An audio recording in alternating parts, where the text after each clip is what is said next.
りつける重たい定めの石にまるで押しつぶされてどこにも逃げられないひたすらあがきながらだけど諦めない瓦礫の底に埋もれた希望のかけらたち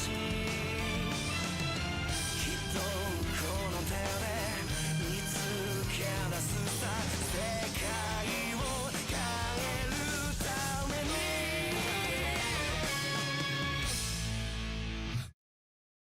ファイティング自分の道を信じたものだけがいつか輝ける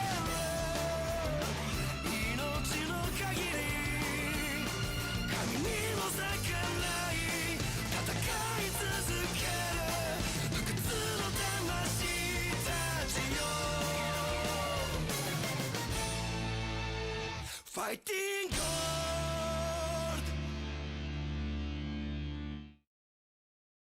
Welcome back, or hello, to the chronicling of my fixations. This month's psychological prolapsation involves something slightly different. I rigged an election that I then proceeded to invoke a coup d'etat upon, followed by a proposal for the coup de grace. All 3 Dark Souls games at 10 times speed, and randomized. A pipe dream, I know, but after like 3 hours of digital craniotomy, I finally managed to break my game just enough to allow both randomization and the debug menu. Another problem arisen. I felt bad for my lowly subjects who actually gave me suggestions as to what the enemies should be, but there were just far too many good ideas. Being the merciful monarch that I am, I decided I'll randomize in batches, with 10 or so enemies taking turns being my adversaries depending on the area, cycling in and out depending on how interesting they are. Unfortunately, each enemy type was allocated to in-game enemy types, so as an example, in an area, every hollow soldier would be replaced by only mushroom parents. And on top of all of this, in case you forgot, I'll be traveling beyond the plank length for the duration of it. Now let's get the starty farted. This happened within the first second. And this happened within the first 10 seconds. The first issue I encountered was not easily fixed, but the second one was. Well, it started out easy, but the small mental toll of having to navigate the menu for 10 plus seconds each time I die to turn off the monumentally abrasive damage data really adds up over time. I was originally going to make everything Calamide, but looking at this abhorrent spam makes me glad I didn't. Thanks to those who suggested dragon butts, therefore ruining my life, I will now have to commence an aerial battle to... well, fuck it, moving on to Oscar. He gives me by far the most useless item possible, seeing as I will only be leveling strength as per usual, and moving at this speed really is only an issue when this platforming game likes to flex its spaghettified mechanics. Speak of the demon, whoever suggested these guys could go climb into a hole for all I care, it would have been better if they were in the mood to merge my bodily tissues with the environment, since that way at least they'll get out of the fucking way. That sure was boring. I do hope that another one doesn't somehow materialize out of the sky and wake up with only one hemisphere intact, thereby not bothering to attack me, but just cohesive enough to perfectly block me on all sides. You fuck. The worst part is that I did this to myself, by French hugging the entire doorframe instead of being patient and walking up the steps.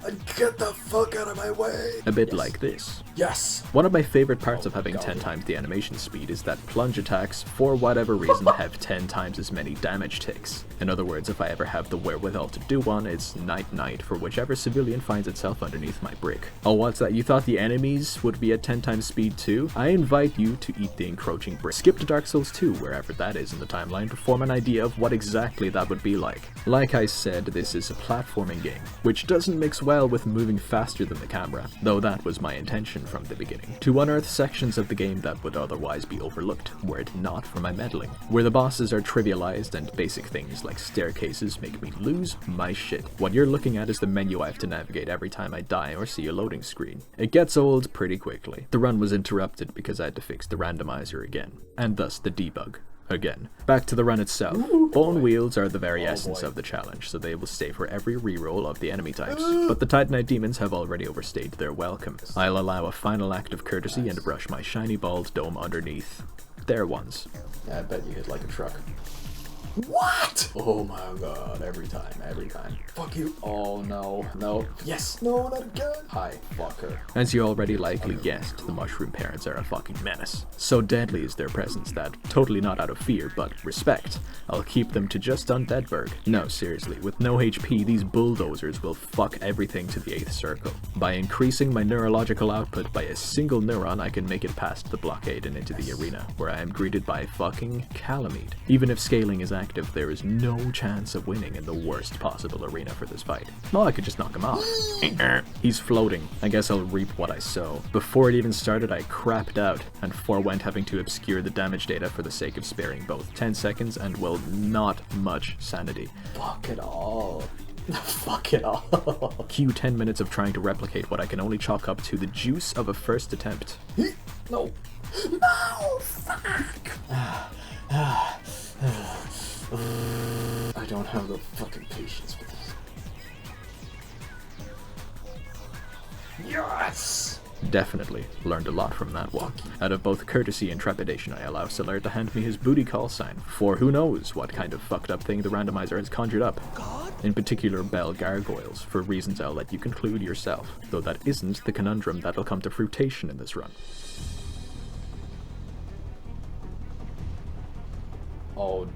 Oh my. Oh my. Oh my fucking god. So I don't think any of you bothered to notice, but for about 3 frames here in Undead Asylum, it became obvious that ladders would step up to boycott this fuck-ass game. Going down a ladder will invariably lead to clipping through whatever it rests on, and going up will spit you out about 80% of the way up. This unfolds to become an even bigger problem when I don't realize that I didn't get the master key, and thus require lower Undeadburg, which rests at the bottom of an enormous ladder. Yes, I could go all the way around Forbidden Woods into the other end of Blighttown, but I intend to beat every boss. I don't think I mentioned that, but I think it goes without saying. First, let's pay the garage coils a visit, shall we? Boy. Why? Oh, I took this opportunity to re-roll, evident by the interior decor sprucing up a bit more since we last saw it. What the fuck? There we go. A Calamite in a Calamite-sized arena with arena-sized attacks. With an accomplice. Nice! This is what I've been looking for. Though it's entirely artificial. That's the point. I constructed this environment to suit the stimulus I demand. Not infuriating enough to end up on the news, but easy enough to stand atop my footstool of success and superiority. Kind of sullies my pride when the other gargoyle ends up just being some guy, but honestly, can you imagine 2 Calamites fighting for the cold side of the blanket up here? I don't think I'll need Solar for now, or ever, for that matter. I shall spare him from this limbo. Oh yeah, no, the ridiculous rogues gallery downstairs, fucked boss fight, and what have you, all that's done is barely wake me up. The ladder is the actual boss here. What? I recall that poop walking has a similar problem. The animation speed spits me out near the top, but through the ladder, which hasn't reared its head until now because there's been a wall to toothpaste me gently up to the top. Here, there is nada. Ha ha ha! I lied. Fuck you, doubters. Okay, maybe we do have a problema in our pants. What? What the fuck? Why? The technique I invented requires a story to explain, much like how this action involves squeezing an object through an enclosed space, and how I like to let these objects slip out before I suck them back in ad eternum, which is oscillation, like certain particles do. I will give it a name later on. Sadly, it doesn't work on the next ladder because why? Kidding!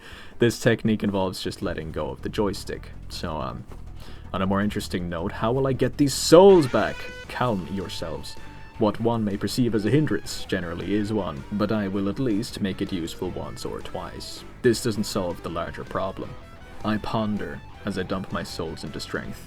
What the hell is this root thing? And how can I do to make it down the ladder to lower Undeadburg? Imagining an internalized reality, where I apply the law of science to an absurd and guaranteed outcome, I learn exactly nothing but prove my thesis, which I mean still counts, I guess. What follows experimentation is, without exception, excrementation. What the fuck now I do? Oh wait, this is still the fabricated reality where I interact with figments of individuals to satisfy and max out my socialization requirements. I recall a skip, or rather glitch, where you can clip out of the terrain of early Undeadburg and into lower Undeadburg, near Capra Demon. Perhaps an enemy could chuck me out, but I might be barking up the wrong frog. Then but... For this? Okay. Oh. And they say chivalry is dead. Off script me here. I just realized I could have spammed that melee shit and fallen off the ladder into Lower Undead Berg. Or alternatively, I could have just jumped off the ladder, if the game has that mechanic. Surely it does. Either way, that's just dumb. Thanks to whoever suggested Dragon Butts, I must now engage in a dogfight above Lordran's most taxed quadrant. No, wait, we're still in my mind's eye, and dumping souls into strength. I can achieve lucidity in here. How did I beat the previous Dragon Butt? Interesting.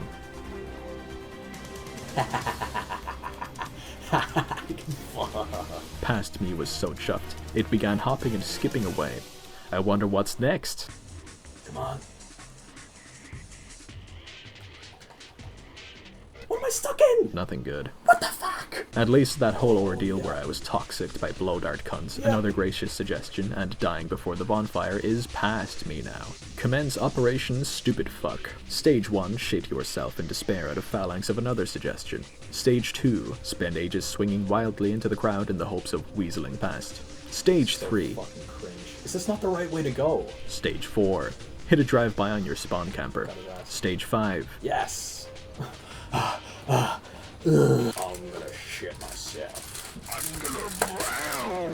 Stage 6. Ignore the entire level by following up on the previous remark. Okay, I'm officially bored of Calamite. This time it's just too easy to pull a Vanilla Ice and twist his nuts off. When input equals output and the process is known from beginning to end is what heaven is, and as a wise priest once said, knowing your own fate. But the comfort one feels through repetition only goes so far when the action isn't hitting the right synapses. I will admit that power trips are pog, but I think I'll feel better if I change up the bosses now. This is gonna suck so fucking hard. Yeah, thought so.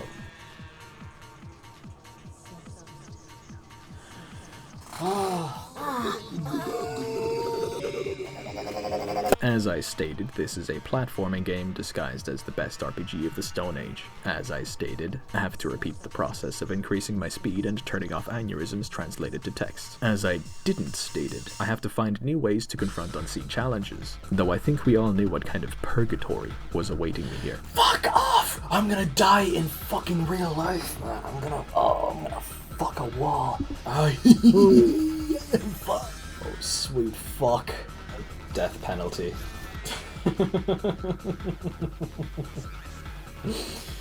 God damn. It's just incredible.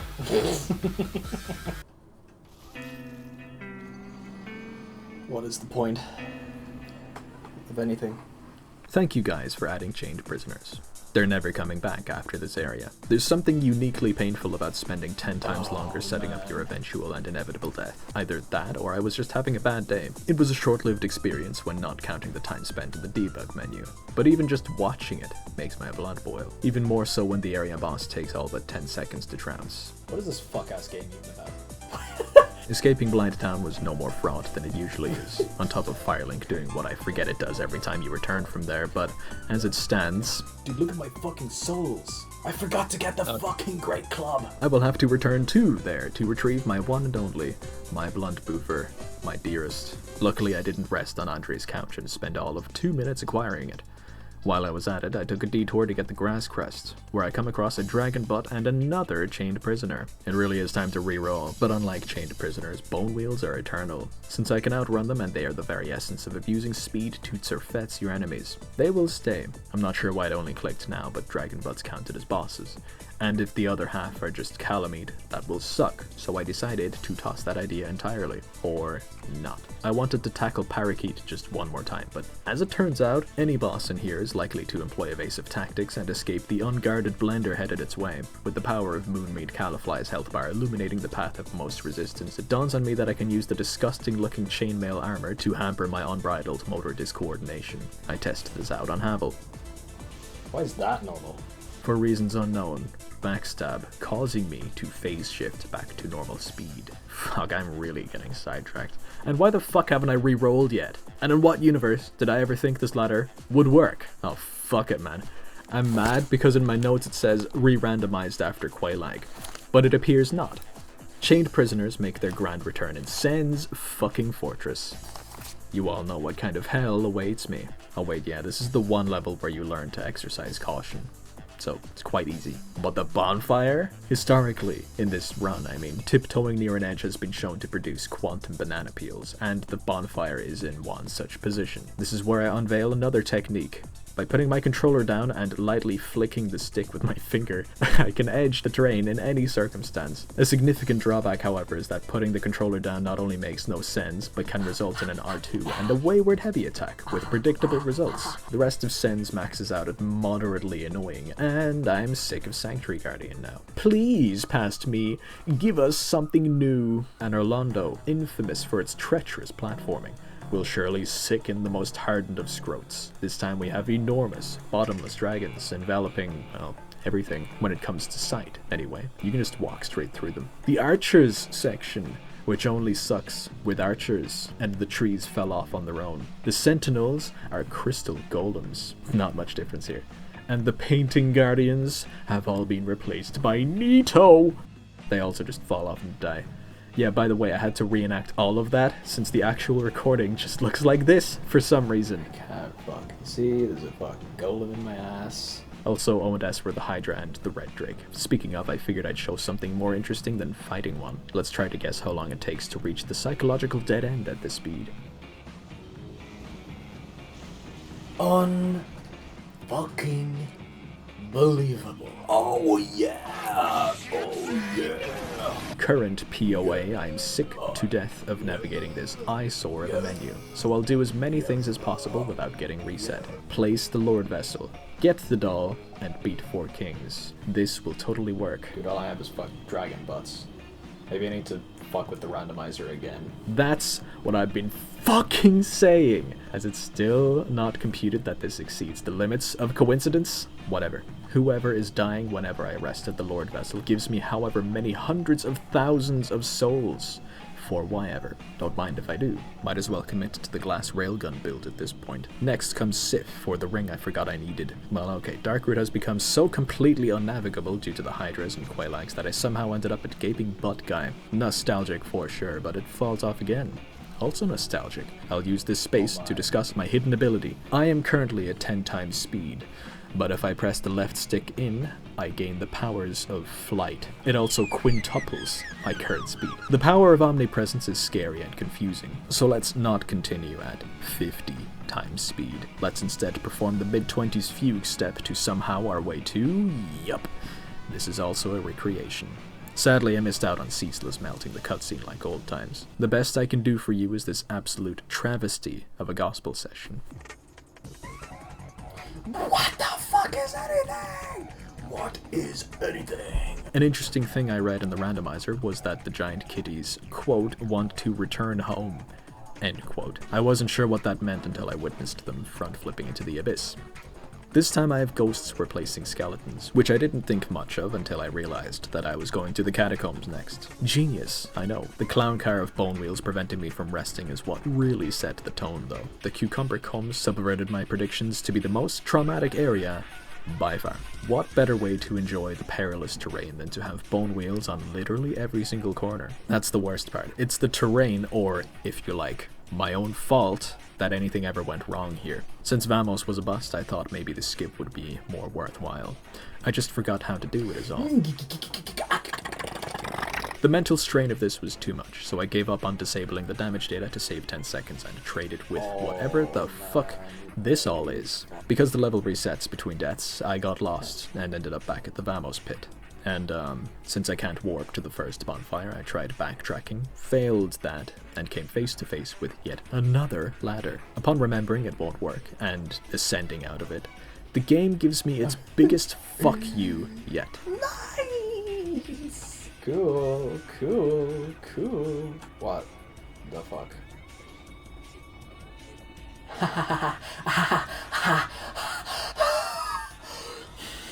And when I loaded back in,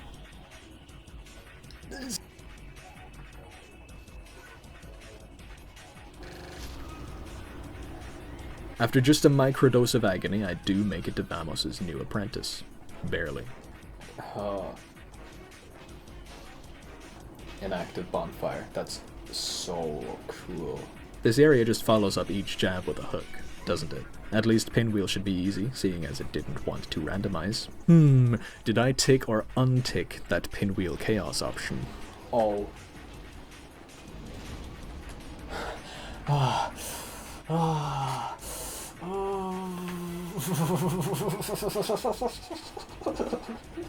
So fucking awesome. In the end, I backtrack, make the skip successfully, and beat Pin Mana's charge on my first try. But like finally washing your disgusting rug, what is the reasoning behind what one may call the definition of insanity? Try wrapping your mind around eternity. You can't, can you? Now try imagining doing the exact same thing for the rest of existence. How is it that forever is now slightly easier to conceptualize? Maybe it's because it's now become slightly more certain. Much like how a circle has an infinite number of degrees, non-existence is an endless and infinitely small repetition. Much like how a circle itself is finite, so too is the sum of the void. It's a matter of perspective. Everything within the grasp of our meat engines can be summarized, yet infinitely divided. How can something be equal to one or several everythings? At some point in eternity, you might lose your mind, but that's mercy. I think it would be inconceivably worse if you were to remain sentient the entire time, especially if you were aware of that fact. In the world we live in, originality doesn't exist, yet it does. It's perspective, remember? If something is too unique, it has no frame of reference. Too familiar and it's invisible to your dopamine glands. In a vacuum, fighting Super Ornstein in this arena means nothing. What makes a person, a tree, or my ridiculous back garden remarkable is context. The experiences hiding behind a cross-section of time is what makes things satisfying to us monkeys. And I must say, after the disaster that was the catacombs, blindly one-shotting a randomized Tomb of Giants while sped up, parting Super Ornstein's cheeks first try makes for an enormously satisfying vantage point, and one I am content with leaving behind. I think it's time to withdraw investment before I start eating my table. It's time for the painting, easily attainable once you juxtapose the conceptual terror of bone wheels on the rafters with how they perform in practice. Due to the dragon butt on the bridge wigging out and preventing my jump heavies from waking it up, I'll have to circumventing it via the ducts. A few really annoying encounters later, and I bludgeon Quailag before she can take advantage of this cramped-ass arena. Done and dusted. This level canonically took 3 minutes to beat. I tried flying to Duke's Archives to save, 5 seconds? But Miyazaki personally hacked into my computer and decided death planes should also exist above our heads, because why not? I kind of got stuck underneath Seath's under, so I retaliate by enacting the infinite plunger into his rear in an effort to extrude last week's lunch. Doesn't work. This level has 2 ladders. One of them sort of works, since there's a wall directly behind it, but the other, if I recall, does not. It has this funny quirk where the nearest wall chews me and swallows me before shitting me out near the bottom. How did I beat it? Anyway, here's our old friend the door, doing its thing. Door punished me by forcing a backstab and resetting my speed. So how did I beat it? By climbing the ladder like an asshole, is how. In a show of arrogance, I fully believed I wouldn't be spat through the map by climbing a ladder organically. I didn't. And my first actual use of a ladder gives me a couple endorphins for dinner. Crystal Caves was no problem. It was easier, in fact. It's another level where you learn to be cautious. Another Super Ornstein encounter colludes with Seath's previous one. I shall eliminate the first sign of tedium by hitting the most purse-shittering earth shatter yet. What is this? The sole thing I feared in New Londo was the ladder you take to get the key from that one guy. I'm not just scared to descend them, it appears. Ass ending may lead to other shenanigans. The up was fine, but the down is mandatory. You can't simply slip past it, like I just did, no matter what. The rest of the level goes off without a hitch, until the Yes Kings fight. I was perplexed for a minute as my hosts thought it better to remain idle than to greet me at their own kitchen skylight that I broke into. There you are. Centipede Demon, it appears, has checked out completely. Why? But then, a beacon of light. Looks like someone's gotten up early to spit, fart, and generally suffer at 180 decibels in the toilet. That I can deal with. Then the family dog wakes up and nearly clarts me. Did someone yawn? The most dangerous entry by far was the invisible Moonlight Butterfly, who nearly one-shot me with a doom blast into my toes. Even still, in this near-infinite arena, they perished.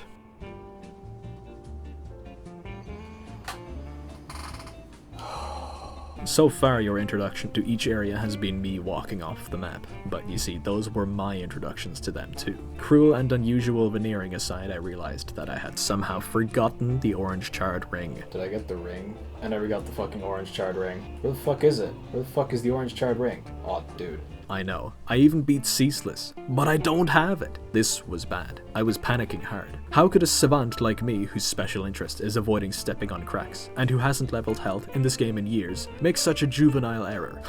Look away, viewer. Since it's just Dentipede semen, I'll give it a hammer down and move on. Oh. The remainder of Izalith is more tolerable than normal. Aw. Upon seeing its next opponent, my character hops and skips with joy. I thought that might be a bit boring, so I thought fighting platforming games most normal soldier legitimately would make for something. I somehow forgot that Sif would in fact be chasing me the whole way, on top of trying not to curb stomp myself around pits at this displacement over time. Imagine a blacksmith, where you stick your sword into their molten entrails. That would be sick. Defending the descending colon of Ulusil was, get this, a single bone wheel. Your honor precedes you. With that part done, it was time to acquire the silver pendant in Duke's archives from whatever had been randomized. As far as I knew, I did randomize these guys. You can clearly see Lord Ruptured Appendix of Uvula agonizing over there, so what the fuck. However, I had no visual on the golem's proxy. This had me under the impression that it too was turned into an epididymis and thrust outside of the map. Couldn't find it there. In my inventory already, somehow? No. Did I fuck up something with the princess? Not that I could see, anyway. Upon returning, I keep the damage data on, and even activate 50 times speed to destroy the surrounding walls in the remote case it was invisible. Avast! What is this thing? What is this thing falling through the map? It's just an arrow. Fuck this, man. This goes beyond the randomizer fucking with me. I might be genuinely stuck outside the DLC. I even looked up where the DLC is in relation to Lord Round, so I could use 50 times speed to sail to the map and enter without the pendant. In a fit of rage, I hit the wall a few more times and... You're fucking joking, man. I proceeded to lose my shit. When I stopped this recording, I went back and scoured it for everything it had. This baby skeleton was not there in the first run through this place. It wasn't there when I returned for the pendant. It wasn't even there when I reloaded the area in desperation. I looked at everything. The earliest instance I came upon was right after I destroyed this table, where when I turn around it's in this chair. I looked back at every frame where I could see under the table, and it was not there. The only other time I saw it was in the doorway, right before I kill it, for a few frames. This is fucking beyond me. I swear on my life that I searched for way too long through every frame I was in this place, and I couldn't find it. In the end, I accidentally killed it while having a fit. Whatever, look at this funny menace. Great! For the DLC, I thought it would be funny to have each DLC boss be an enemy, along with Priscilla and Jidanbo. This was a mistake, as it turns out. A big disaster in many ways. The woods were a cataracts-induced nightmare, featuring Artorias searching for the nearest route into my asshole. Goth That's cool. was broken, and the township itself was outside the jurisdiction of organized thinking. Yep, bro, our monkey. He looks like the xenomorph a lot, actually. I never copped that. Every 10 seconds I was totally blinded, not making for good footage, and might I add that this level is a single narrow walkway. It's bad enough that I can barely walk in a straight line, but having several monstrosities directly blocking my path is likely worse. Please, fuck off this. I did try to get Goff's key to fight Calamite, but that would have been boring just from a glance. That's all water under the bed now, though. The chasm, while shorter, was marginally worse. Just as blind, just as narrow of a walkway, except this time the enemy density is through the fucking roof. Obviously, I get hopelessly lost. Sick. Oh, I'm in the wrong place completely. Bro.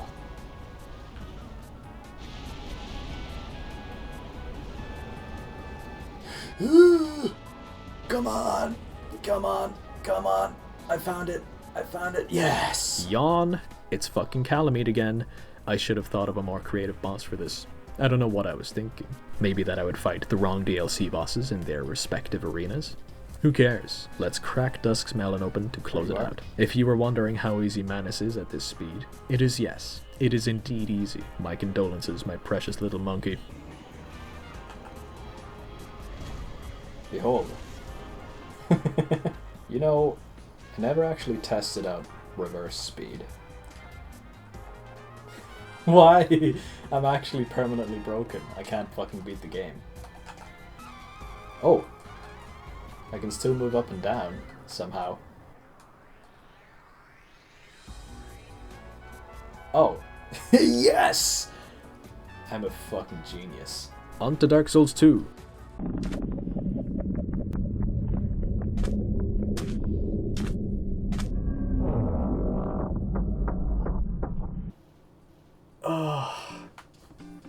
Shit. Good start. The astute among you may have noticed that I did not rig an election for Dark Souls 2, or 3 for that matter, and there was a good reasonings for that. Having fiddled with the DS2 randomizer before, it isn't exactly cohabitable with the game itself, let alone other mods. What's more, the debug menu just witnessed in Dark Souls 1 is what the devs used to crack open the game and examine the juices that come out, which is something Dark Souls 2 hasn't. Instead, there is this mod made by Lord Radai, who is a fucking G for letting me use this mod and confirming that the very first feature, the speed slider, exists. The only way it could have been better is if this debug menu was literally baked into the game as it was being developed. This is all to say that I'm not intelligent enough to get both mods working simultaneously. I tried every method. I promise, the fault lies with me, so there will be no randomization for this run. That isn't all. I searched and searched through the debug menu, but came to the inevitable realization that the slider affects not just me, or the enemies, but the game itself. It's only a 5 times increase,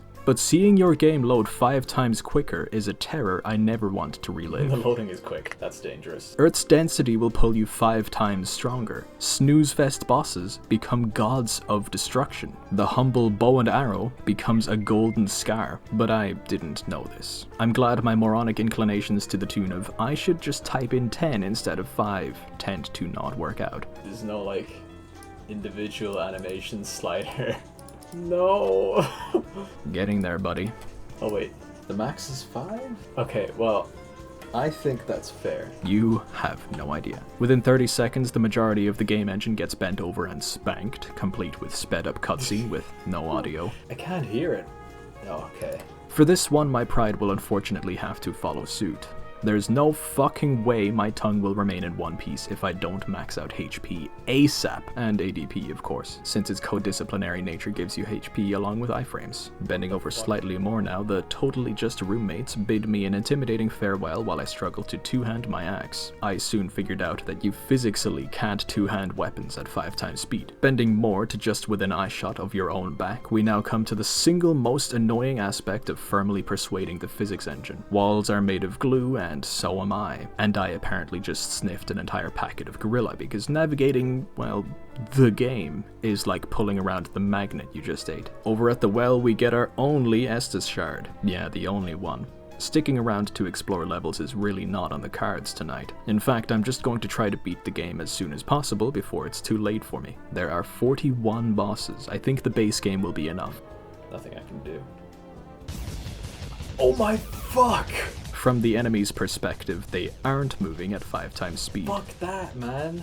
No, this is fucked. With the sole exception of regular pathing, usually after I've died, they are fully within capability to assault my derriere, which again from their perspective is moving like it's experienced a gas leak. Basic shit like sprinting and rolling is a death sentence.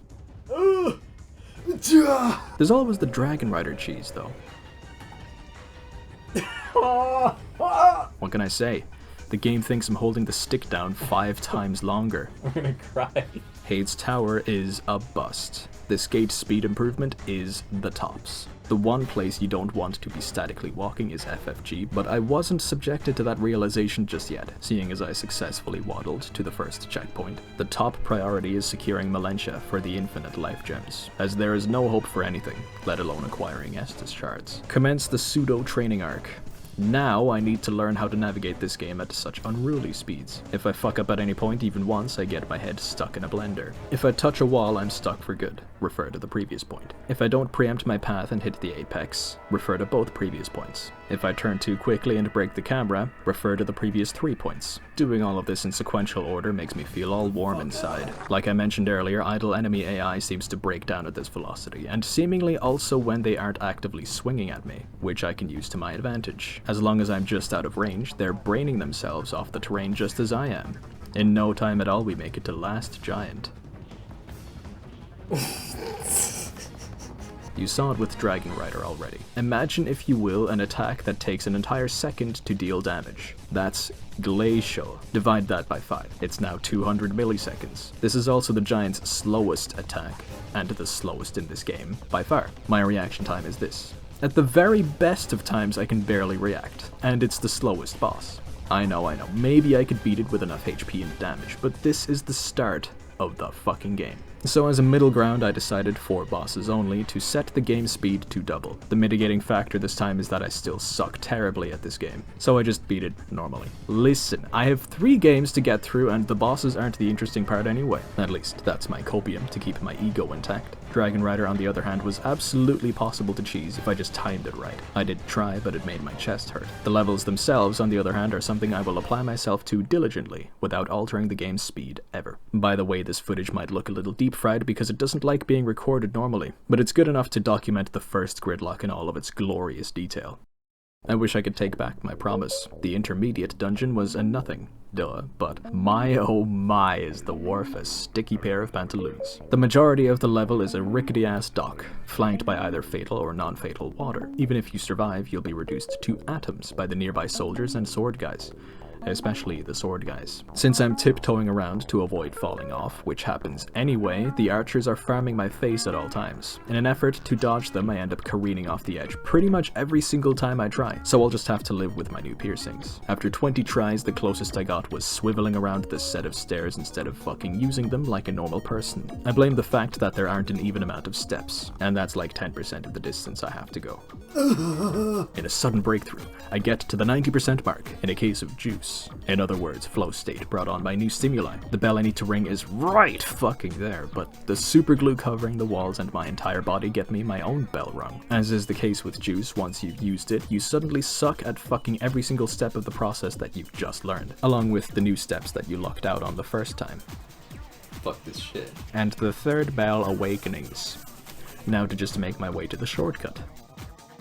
I'll be right back. Now that I'm human again, my comparatively huge stock of HP will allow me to once again fail to utilize map knowledge and critical thinking, thereby wasting— Just kidding! The shortcut is open. I'm not about to crash in just yet. I need to make it to the actual boss room itself before I throw my tantrum. It was a relatively straightforward process that involved careful analysis of the faster you go, the slower you move. Typically, it's interpreted as be careful and you won't waste time, but its one and only meaning is that you begin to slow down once you approach light speed. I see no way of applying anything to this fiasco. Going through Lost Bastille this way was a bad idea for 2 reasons. More enemies, no fragrant branch. A waste of time, in other words. I need the fragrant branch from this side because I can only buy 1 other, and I need 2 to beat the game, and I am not exploring. There was a much better reason to not go this way, and that is the precariousness of it all. At no point do I let it get the better of me. That all pales when compared to the real reason. I need to kick this barrel down and get the one good bonfire. It isn't so easy when the physics engine is turning your dashboard into a Christmas tree. Unfortunately, I just used up my juice. Perhaps I need to be more violent. More patient, then? How about reckless abandon? What do you mean? Oh dearie, a mechanical failure. I guess I'll just self-cannibulate then. Make sure to follow this up by falling off the start twice in a row. And once the stars do align, make sure to hit the barrel yourself, thereby ruining the attempt. What the fuck? At that point, we might as well use that fragrant branch. Now make sure to repeat everything I just showed you because humans aren't known for learning, and we got it. Now for the funny part. Because of the aggro distance, these 2 guys with fossili swords start losing their shit much earlier from this angle. This invariably results in death while enduring the murky shit show inside the building. The original, far more annoying route is the only viable one I can use to have even a single hope of seeing the ladder. In the one case where the ladder is a success, make sure to turn left instead of right towards the fog door. It writes itself, honestly. In the end, Lost Bastille is 100% beatable. Good luck with Ruin Sentinels at this pace. The next bit is rather uninteresting, beyond the explodey guys really twisting the vice on me. I applied some try it in a few different ways before resigning to spamming the run back to the next bonfire. What? Oh yeah, no, that table had to go. That's been the problem the whole fucking time. So now I have it right.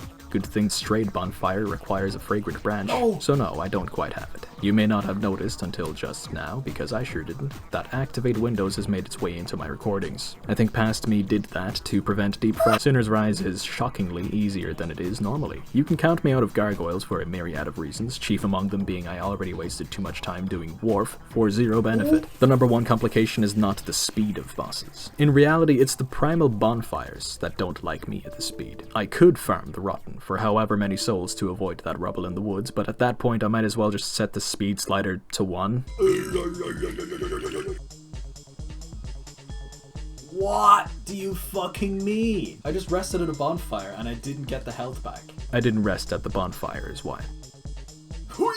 Gravy of Paints was extremely easy. Cuntman's Slops was extremely painful. It causes psychic tick damage the longer you stay, but this time its name is Multiplier. Something evil possessed me for like 5 minutes until I realized I have probably the least reason ever to want to fight Chariot. If I were to guess, the one thing I was expecting was that the Chariot would be one of the few possible bosses. If future me editing the footage has any integrity, it will go back and record Switzerland's upcoming Magnetar Transmuparticulation Circle Jerk. It's high time I address the skeleton in my lord. Not the easiest of routes to take, but what's a little bit of brute force learning at this stage?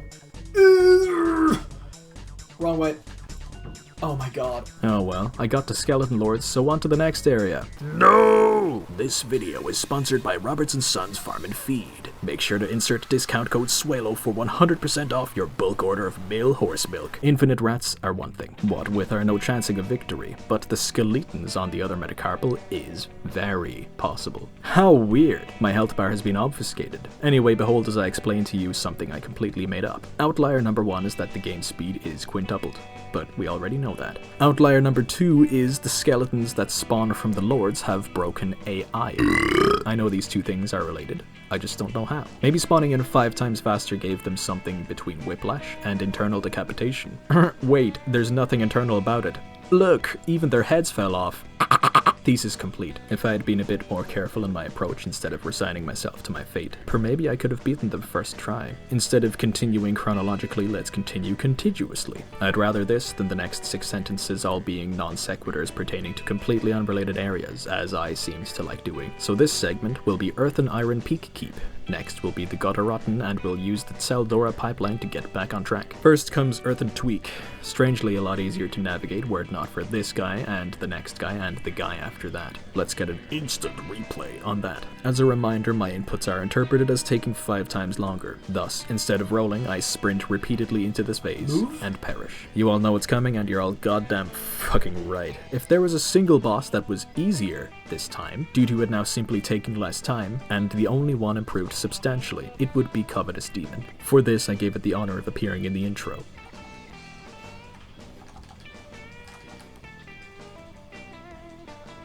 Are you fucking me with this shit? The theory of juice, or the name my tribe has given to the flow state you experience on the initial performance, is a tool best utilized to surmount problems you know require more than the abilities you can reliably reproduce. For example, getting a new PB on your Rubik's Cube. I had not yet realized that I'd used up all of my juice. Or fuck, maybe it really was beginner's luck, but I squandered everything I had in not only this game, but the previous one too. Knowing when you have been aided by juice is followed by gratitude. All I felt at this point was hatred, knowing I had fucked myself to death. I'm speechless. This mannequin doesn't know whether or not to teabag me or to sticking my gnats into his arm blenders. This hammer guy doesn't know what planet he's on. This Magna Guard let my own guard down by letting me cream him the first time. I am a starving child, starving to death, and this is the last thing I have ever played. Goodbye. Like, what the fuck?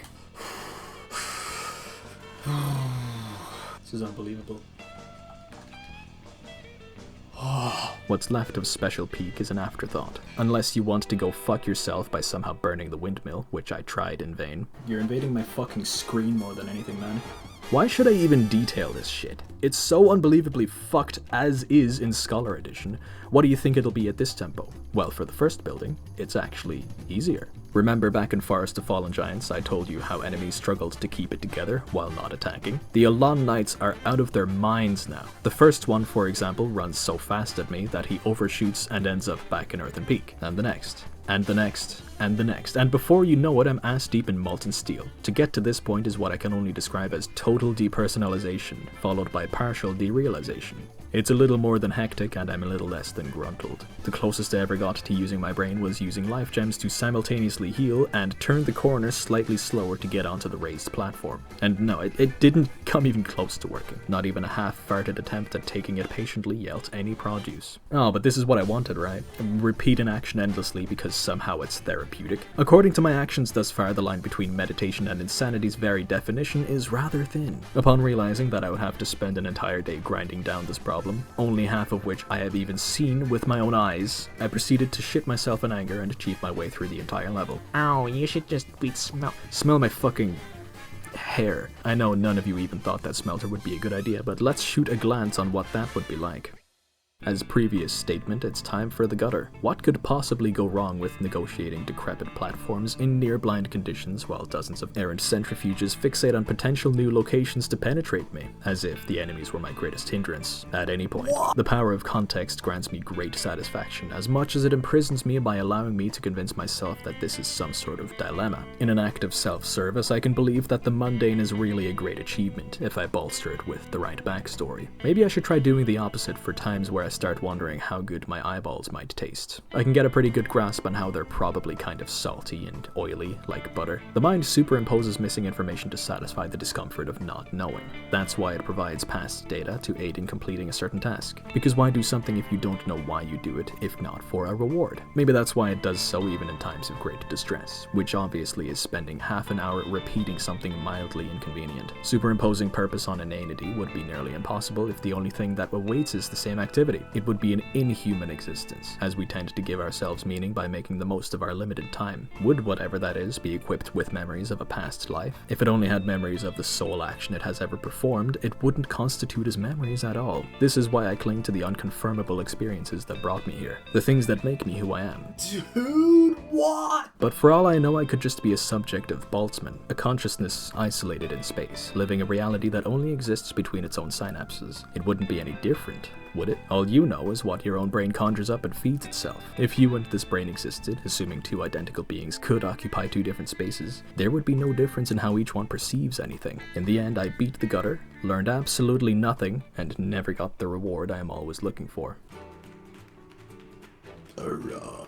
The path to Forbidden Woods on paper is a tremendously irksome room with scrotum beasts and a commanding vape lord. In practice, I just need to run through the door instead of bothering myself with pointless shit. Somehow I was convinced it would be possible to beat Najka, or Naika, or whatever. But subtle foreshadowing in the form of soul spears become warthog hydraulic autocannons snuffs out those hopes in a Jaffa. Fuck you! However, there is a way, and one way only, to make this a beatable affair. I tried pretty hard to do it at 5 times speed, but I was only able to pull it together while normal, like in real. While sitting at the top of this sandbank and waiting for the slam attack, if you manage to roll through the final spank, you can climb onto her back. If you're cracked, you could probably solo the rest of the fight, but as per usually, it's easier fucked up than done right when you're moving this fast. The sole issue for Doors of Pharos was this single Germ soldier making use of the Hitman briefcase technique. I'm 99% certain that the heat-seeking curve was not this pronounced in normal gameplay, and because enemy AI and the laws of physics have all been perforated so far, I'm inclined to believe this is another case of subtle foreshadowing. I spend way too long dissecting possible methods of getting past this door to mages or magus by kiting pickaxe guys, tripping boulders, running out of patience, and booking it. But like with the start of this tangent, it was ultimately far more effective to just commit to being impatient. Is prowling magus or magus possible? Boy, would I like to know. I do know. It's not. And I don't give a fuck what you think. Look me in my cheeks and tell me that several dozen bath salt-ridden windmills aided by bolt-action rifles would yield anything. Why am I stuck? Fuck? What's going on? The game just broke. What the fuck, man? Broken. Nice, thank you.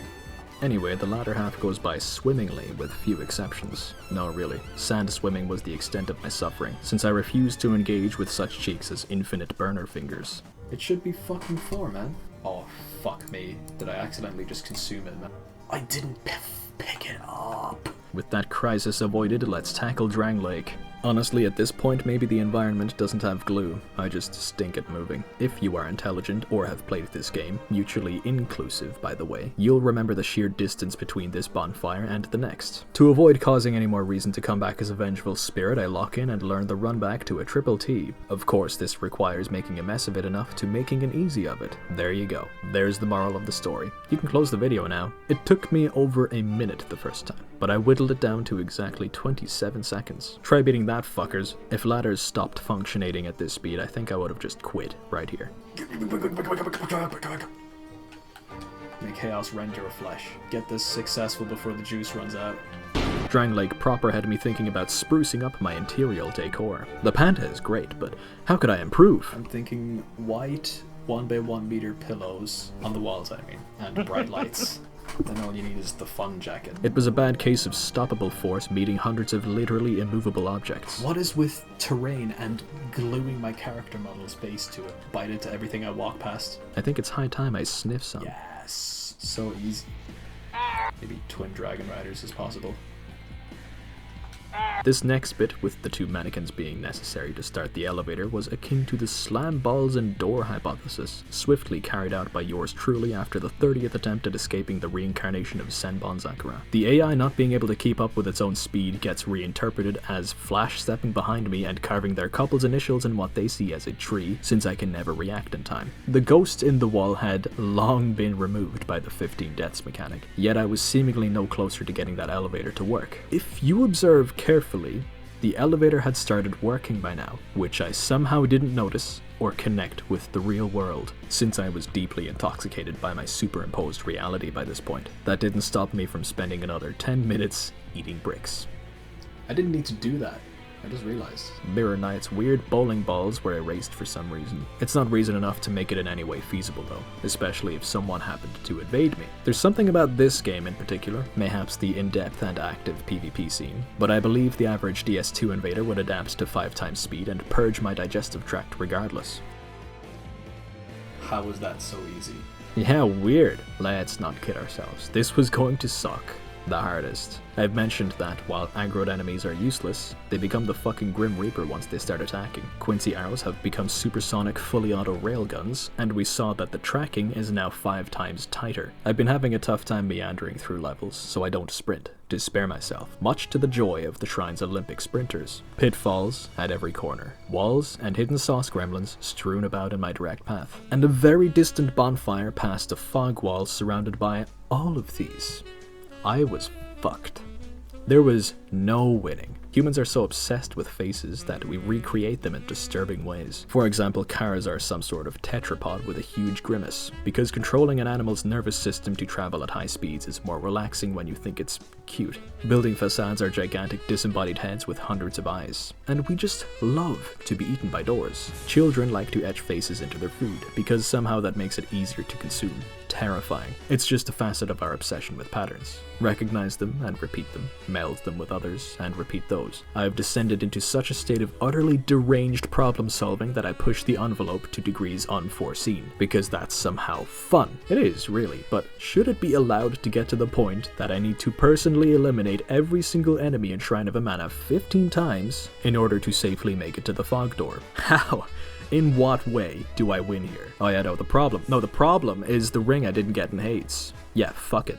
That was it. No, it was quit outs. To inform your perspective, to kill the very first sauce gremlin 15 times in order to erase it, I had to spend at least double that learning how to kill it. The easiest one of 3, this Gatling gun enthusiast, took at least triple that. Some enemies are surrounded by others, all of which I would have to kill 15 times. I did try to blast through the level, many times, but I couldn't even get close to the end, even after discovering the optimal path. I refused to count, but I ended up erasing 5 enemies total. That's a bare minimum of 75 tries. If you were to estimate a total death count, I think you'd have to triple that. I didn't care about the process anymore. I didn't care about the context I'd accrued until now. For once I was living in the moment, desperate to fulfill the combination of erasing enemy presences and learning an optimal path. An optimization that yielded only what I knew, that the fog door would be crammed with everything I had run past and into. Was that seriously everything I have? If that's the case, it's a foregone conclusion. If the rest of my time here will be the same action over and over, it'll obscure into a single event. Just kill every single enemy 15 times. Where the fuck is the fun in that? I didn't care about the process, the context,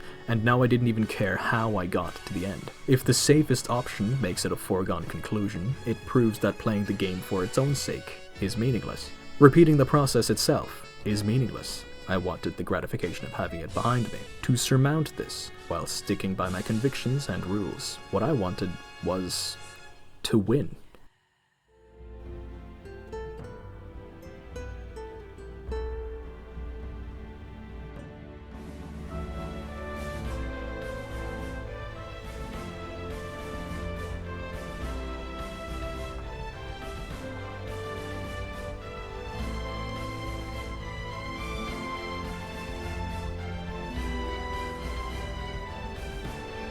I'm still at 5 times speed, aren't I? It could be that I'm just too fast for them. With that said, the rest of the game seems to have lost its appeal. Yeah, it's a foregone conclusion. Repetition removes measurability of time. The end result suddenly becomes a single step in front of you. At these speeds, though, space bends, and the goal will be just as close anyway. Semantics is over. I'm just going to enjoy myself while ignoring what I came here to do, while doing it anyway. Aldia's Keep is literally a straight line if you know what you're doing. Guardian Dragon, funnily enough, is the only boss I was able to beat at this speed, once I got good at avoiding the flames. If that had always been a means to get the level quicker, I will be disgruntlement. Boy, that sure would suck. I've been playing this game for fucking years, and I didn't know that you could do that. These big guys are identical to the knights found in Hades and Amana, meaning their building-sized weapons are suddenly a massive threat. Instead of letting them nail me into the floor, I'll proceed to your manager. We have the kinship now, so...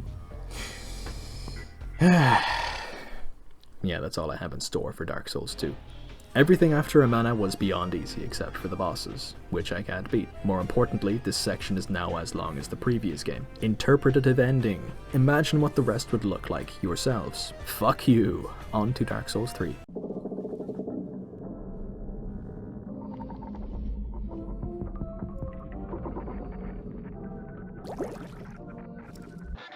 Like with Dark Souls 2, I tried desperately to get the randomizer to work in conjunction with the debug menu. It probably did at some point, but since I had to not just de-randomize, but delete every file to make the drug review work, I'll never know. Either way, I tried again and again and again, and with and without the new randomizer's built-in DLL launcher. I think I'll blame the baffling new update for Dark Souls 3 that recently busted all the mods. I extend this apology personally to Aldrich himself, whom I promised to make everything in this run while traveling at light speed. So for now, let's just enjoy the fact that I am about to absolutely destroy every single boss in this game at speeds yet untold. And I don't mean reverse speed. First, I perform instant transmission on who else but the downtrodden, who don't stand a chance. To avoid being a slave to power gradient, I then act as Moses parting the blue buttocks. The most difficult thing here was taking my time at this one ledge. One of the less shit but still annoying parts of this is that rolling is completely pointless. So in order to wrap Gundyr into a delicious slimy pretzel, I come up with a highly intensive playstyle of walking in and out of range while beating his drum. Like with Dark Souls 1, I'll be leveling only strength, and my primary fixation is acquiring the Great Club in Farron Keep. I want the big stick to be the primary artillery gracing each boss's face, so let's keep detours to a minimum. Pause. This was a normal encounter with a ladder, forming a bias that would eventually be rudely awakened. This ladder confirmed those assumptions. This is fucking ridiculous. Game nearly crashed. Oh boy. Oh fuck. My interaction with Greyrat's key room tells you everything you need to know about how dilated the veins in my face were. My own impatience is the only thing that may compare to a few game-breaking bugs. Unlike ladders, I knew for 100% that elevators were not going to work. Previously, I barely showed even a second of it happening, but elevators are fucking terrifying while going up, and non-existent while going down. Yeah. I tried and failed to jump on it partway to make it feasible. It was my last attempt, because I ran out of patience. But it was in reality not possible at all. You've seen the first reason why, but I'll show you the second reason when it's appropriate to do so. With the shortcut elevator inoperable to my chagrin, I have to go the long way around from the second one. With that done, it's time to tenderize my favorite fursuiter. There's no way you could have known, but there's no damage data this time. But I still have to reset the animation speed each time I die. The one saving grace about Dark Souls 2 is that the whole game was always cooked, even through loading screens. And even if it wasn't, it's the first option in the menu. For a laugh, I try out Dancer. The damage sucks individually, but I can blast out a max of 5 hits each time I close the gap. The problem was the lack of space, my lack of HP and stamina, and my lack of patience upon losing a single time. It was a robot in disguise, seeing as I promised myself no detours to get my beloved as soon as possible. There isn't much to say about Undead Settlement, so now, I think, is a good time, to mention how I manipulated those settings in the first place, in case you want to replicate it. For Dark Souls 1, I got this mod by Horcrux on Nexus. It's a drag and drop matter, just make sure it's the last thing you implement if you want it to work with the randomizer. Past me will now explain. Title boot. If you don't use that one, your game will fucking crash. Game. Cur-ins. World Curman. C. Animation. There it is. Right on the D-pad. Left bumper to make it fast. The same me forgot how to get rid of damage data, so it goes like this. Game, damage management, disable these 4 things. For Dark Souls 2, I got this one by Lord Radai, who has YouTube videos detailing how it works. I had to clean slate by verifying the files on Steam because I fucked it up with the enemy randomizer. For Dark Souls 3, I again had to reset the files, but the randomizer is really cool and optimized, so maybe I was just missing something. Past me will now explain. Game. Cur-ins. Cur debug. World character man. C. Not animation, but behavior. Then animation. And there it is. No! What the fuck? What? What the fuck? Ascending elevators may feel and look terrifying, but it are safe. This might not be possible. No, that is not. There isn't even a secret or anything, the physics has just combustioned due to my own antics.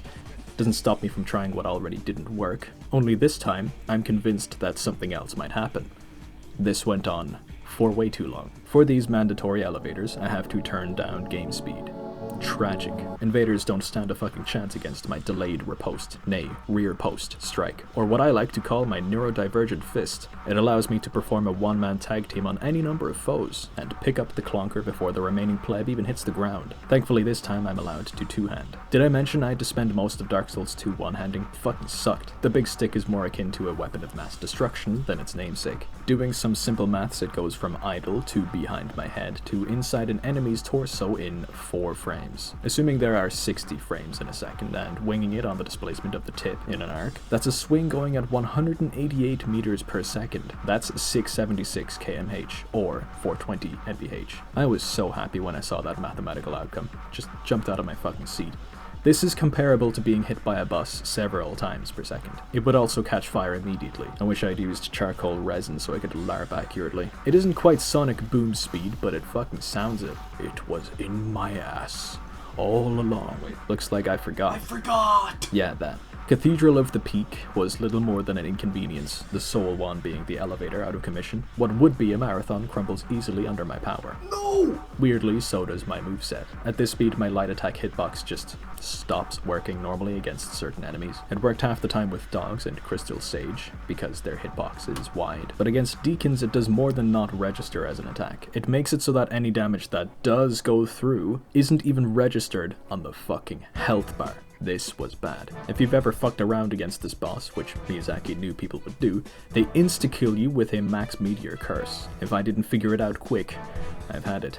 Then, a stroke of genius. Gleaning from all of my game knowledge, I could use the other half of my moveset. It's slower, so that's why it registers. Since I'm relying on Estus shards this time, I will have to explore to get them all. The most obvious one is the one by Pickle P. Do I even need to explain this one?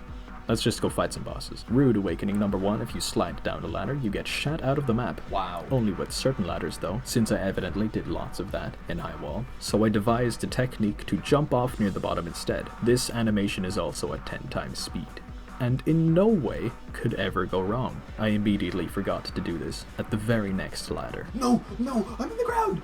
Dude, Fahrenkeep is really hitting me with some uppercuts, isn't it? There was no escape, other than a bone word. This time I jumped off the ladder as planned. No! What is happening? Why? What did you do?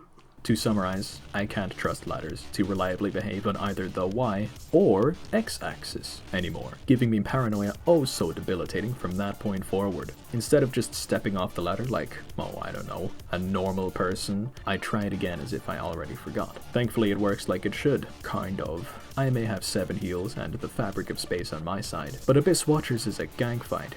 so I should be careful. Careful not to blink in case I missed it. Yeesh. I wanted to level my stick before I grew impatient, so I crushed every soul I had, put it all into strength, and fought Dancer for a second time. This time, the pizza roller prevails. The fuck? That isn't what I wanted to do? Oh yeah, I wanted to get the Chloranthy ring to fix my annoyingly small stamina bar. Using every trick I had, I formed an angle of attack to escape the elevator and greet Sigmund. Okay, forward. Oh god, no. Now! Go forward! What the fuck? Go forward! What? Remember what I said in Highwall? I wouldn't be able to move off the elevator. Oh, fuck it, man. And this, whatever that was the reasons. I can't move on elevators. At all. This will likely never happen again at any other important point. Karthus was easy as furk. That's why I hand-waved it. Where am I? Oh my lord. More to the issue at Wave Hand, I need levels on my boofer, so I went to Smoldering Lake to farm some large shards. I wanna know why. The crabs drop a large shard almost every single time I kill them, so between them and the ones I nabbed I have an easy 3 levels. I also came here to kill the Taurus demon, who gives a very important weapon once transposed. You broken? Back upstairs, Walnir got clapped. Of course he did. Wow. It broke. Hahaha, back you gone. Fucking hell. Holy shit! Uh-oh, now we're good. Fuck, within seconds, because this is a video, we're at Pontiff. Now we really need to watch out. He's a stand user, and as far as priests go, they're bad news. Oh, it's done. Fuck! Now I don't have anything noteworthy. Man, I'm so sorry that some milk spilled on your pants. My apologies. I'll go ask for some tissue and get you some. What the fuck, dude? This milk spilled on me just in that aisle with the crisp in it. Nice save. Perhaps it wouldn't have been interesting to make everything Aldrich. I can outrun every single attack, especially the arrows, and spank the puddle to death in seconds already. Now if the whole game was at normal speed on the other hand, fuck is all I can say. Ladders are more efficient than I am though. I don't even need to touch one to be killed by it. Oh no. No! Any solid ground is a potential railgun. Bang bang bang bang bang, and now we're at Yorm. No! Instead of creaming him now that Storm Ruler's movement debuff is gone, I decided instead to give him the scooter to ankle death attack. You got milk spilled on you in the crisps aisle. I fucking dropped a thing of milk. And it exploded. Nice, man. You know, I forgot that I don't have the patience for that. He's disposed of. And now we're at fucking Lothric? Alright, fuck me, it really is next. Please don't fuck me. Oh! Trying to go through my recordings is insane, because in the span of 3 minutes, I'm on the way to Yorm, in the archives, and then I'm fighting Twin Princes. Once upon a time, I tried beating Dark Souls 3 exactly like this, with 99 strength and the big stick. Twin Princes was as far as I got, due to the fact that I would have to no-hit it with a slow-ass weapon, in a fight with 2 entities with one-shot attacks. I had a mental block for this fight, and I wasn't sure if the speed would even help me. Good thing I beat it in exactly 1 minute. Fucking hell. The real boss fight was the elevator leading to Osiris. I want the chunks down here for my bludgeon. I also have to beat all the bosses, and if I can't use this one, I lose access to 4 of them. Somehow, I made it down. I make the most of this divine intervention by going all the way around, unlocking the second elevator for the shortcut. An elevator that, mind you, I can't fucking use. In my mind, I was like, oh, I'll just jump off of it. It's been long established by now that I can't fucking move on elevators. I take out my anger on some delusional fuck in his son's basement and another in his own back garden. Now that I'm here, I can buy the key to the tower in Firelink and get that Estus shard. Psych, I forgot. I wonder if I can travel to the dark side. What the fuck? Disc. It's not that far away, is it? This is at max speed, so for frame of reference, this is max speed. Right, with our trip to Wacomundo wrapped, let's extract the milky latex sap from the one and only god in our midst. With this, I can transpose the greatest weapon ever. Demon Fist. Okay, it sucks dick. Like, really fucking sucks. But I love it for that, for its silliness. A fist weapon that has no left-right combos, instead has a Beyblade's attack that does nothing? Sign me the fuck up. It's time to uproot the entirety of Archdragon Peak for its twinkling Titanite, which is the upgrade material for Demon Fist. Yep. How many was that? Oh, I need Titanite scale. I'm an idiot. Had I realized later, rather than sooner, I would have fisted myself. Commence farming operation. Lizard, lizard, pointless encounter, lizard, idle meandering, gouge out my eyes, and finally a Titanite slab as the cherry on top. Yeah, they don't take slabs. I'm not sure where that came from. but at least I can use it for my club. Now I can use the limited range of the Demon Fist to one-shot myself on the first attempt. Now we're at Havel. In preparation for this exact fight, I equipped myself with 2 Ashen Estus flasks. 2, yes! Beyblade him to death. Unfortunately, reality speaks softly yet harshly. Beyblade fucking sucks, and eats through FP. I tried it on Nameless King and had even less luck there. Barely used any FP before my patience was tempted. After using it on nothing throughout all of Ariandel and then giving up on the Chainsmoker immediately, it dawns on me. Demon Fist sucks. Whoa! So I'll use it as my first line of offense for every major encounter. On the 11th try against Sister Freed, I walked back this conviction. It was super annoying starting every attempt with Beyblade. Whatever, maybe I should have at least Demon Fisted these 2 buns living in Gale's attic. Behold as I trivialize the golden shower that greets every stranger walking past, discovering a secret volcanic eruption, what the fuck, standing just barely within range for a second barrage and losing 300k souls by the end of the ordeal. What? Fuck it. I don't know why, maybe it's due to superseding Midir's mandatory flyby, which no dev ever considered to be avoidable, meaning they never even conceived of preventing fire inside the catacombs. I experience exactly that. Whatever the case, super annoying for me, as you can see by this enormous runback. And even more annoying because I can never remember how to escape this level. The worst part was this tiny drop. Never had I made room for it in my memory bank, since it's a 0 problem, but now I have severe motor coordination problems, limiting my descent. By that I mean my joystick was never built for this. I shall now whip out my 50th secret technique. By using my keyboard, I can tap it, thereby allowing me to drop safely. Yeah! Midir takes the brunt of my frustrations for killing me the first time. Because of stupid fuck, I forgore for the final time that I can't descend elevators. No, I just reset everything to default! What the fuck? Oh man, I'm gonna lose it. Incredible! So I now have to use the Catacombs bonfire for, well, the rest of the game, I guess. I must say though, having to go from here is actually quicker. It's a catch-22. The original problem that hath once fucked me giveth me a benefitings. No wait, that's silver lining. After an unbelievably infuriating encounter with Half-Light, DS3's only dogshit boss, I can use this bonfire to come from below, so I can fight Midir. I converge my internet personas, pooling my resources, one might call it, to configure my operation. To be absolutely certain, I check to confirm I need to go right from this angle. Looks good. Now let's see the field test. That's correct, viewers of at least lukewarm intellect. I forgot that I couldn't move on elevators. Somehow Midir is now having his warm breakfast. Arrgh. Warning, Aruga may contain knuckles sandwich.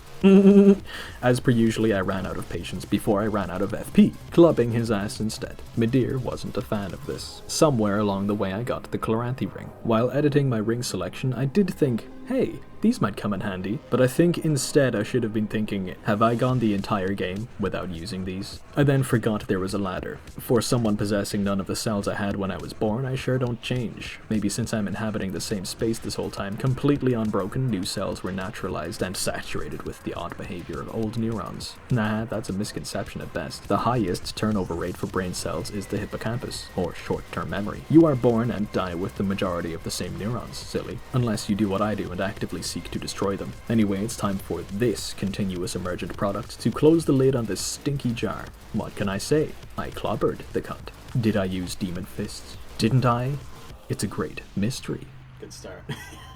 I got every boss, without exception, for sure. Curses for watching. I don't appreciate it. You've been hit by April Fool's 2. A massive round of Achungus for my patrons as of the making of this video. Aspepis, Serial Mimic, Chud Farmer, Destiny Hunter, Demiurge, Fur Lord, IDR Phoenix, Clarty Noob, Piggy, and The Cure for Life 1. These people are super based and enable my gambling problem. If you'd like to contribute to the next video for the low price of your entire life savings, hit that. So far we've had memes, paragraphs, and this time a music choice. Sometimes I post secret behind the scenes stuff. Spooky. Okay, goodbye now, fuckers. It's Elden Ring Gaim review next.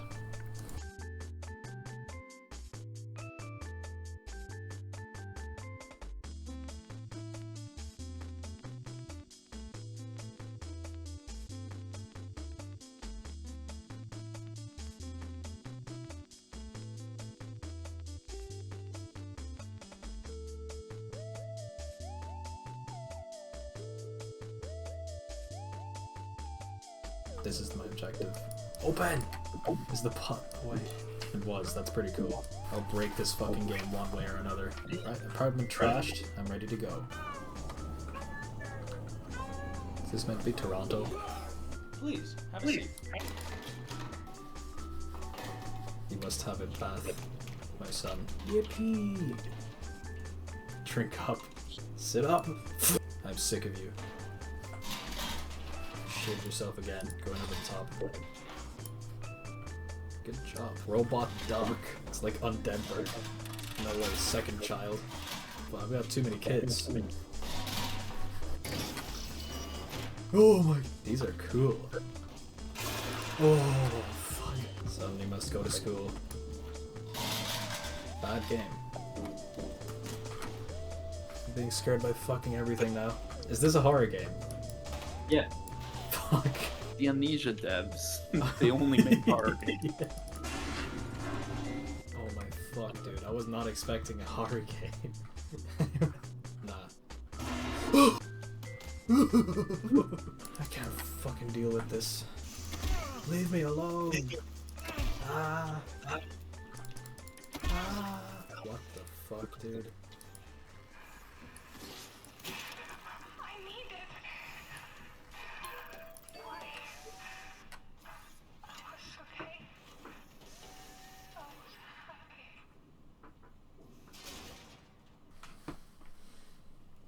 Oh.